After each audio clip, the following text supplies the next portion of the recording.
Howdy, howdy, howdy. It's time for me to talk about an episode of a superhero animated series. And today, I'll be talking about the Batman the Animated Series episode, A Bullet for Bullock. So if you want to see the episode before you hear spoilers, you should go and do that because I am going to spoil this episode in the form of a quick summary before I review it. And if you don't mind the spoilers, then you can stick around and be refreshed on what happened in this episode. Either way, you've been warned. Someone is gunning for Harvey Bullock, and Bullock is so desperate to find out who it is, he seeks Batman's help. Batman and Bullock both think it's Vinny Stark, a mobster Bullock put away almost a decade ago. Stark has resumed his criminal empire, but it's not him who's trying to kill Bullock, but rather Bullock's frustrated landlord who is sick of Bullock's slovenly lifestyle. Cue credits. This episode isn't very heavy on the plot, but in this case I'm willing to forgive it. But why am I so quick to hate on episodes like Fire from Olympus, which is a very plotless episode, but then I forgive this episode for having so little plot? This is a question I really can't answer. I've always liked Harvey Bullock, and I've always been very particular about how he's treated, whereas I never cared about Maxie Zeus, and a good mystery is really hard to pull off, even for talented writers. And while I won't say this is a 10 out of 10 on the mystery scale, it's definitely higher than a 7. I've also always been pretty particular about how mysteries are handled, in and out of Batman stories. You have to seed the answer to the mystery at some point in Act 1, otherwise you're just pulling something out of your butt and acting like it's a good reveal. And this episode handles that very well. Granted, the risk you take when you play this properly is that people will figure out the mystery before you show them who done it, but that's really not a problem, is it? As long as you're honest with the audience, something that Raymond Chandler, one of the fathers of modern mysteries, said that you must do in any mystery story, then it will be inevitable that some people will figure out your mystery, especially in a 22-minute time frame.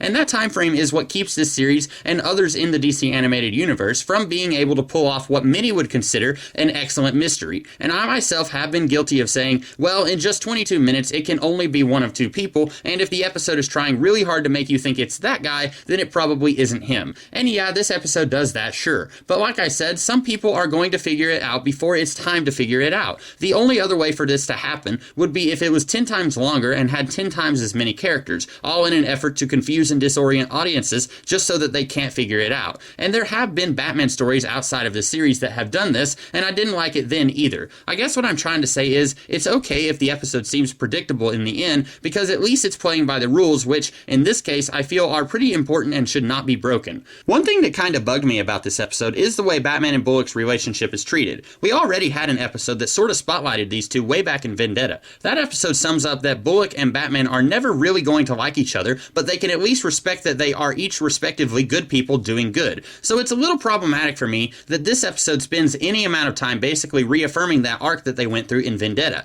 Yes, this series was never meant to be a serialized series where an arc that happens in one episode leads into or has an effect on a later episode. This series has from the very beginning been one that can be and sometimes even makes more sense if it is watched out of order. But that is maybe the single aspect of this series I like the least. If an arc happens in episode 23, then we should not then see a repeat of that arc in episode 67. Though the bright side is that the entire episode is not that arc, and it's really only in the first third or so of this episode that we are getting a rehash of that stuff from Vendetta. So that's a plus. Like I said, this is a very plot-light episode, but I still enjoyed it. But being a plot-light episode means I have even less to say than normal. So what did you guys think of my thoughts on this episode? Agree? Disagree? Let me know in the comments below. And if you like this video, be sure to like, share, comment, and subscribe. And if you did like this video, then you'll be happy to know that next week I'll be doing a similar video for an episode of Batman Beyond. And the week after that, I'll be covering another episode of Batman the Animated Series. And I do other kinds of videos throughout the week, so check those out if you want. In the meantime, I'll see you guys in the future. Have a great rest of the day.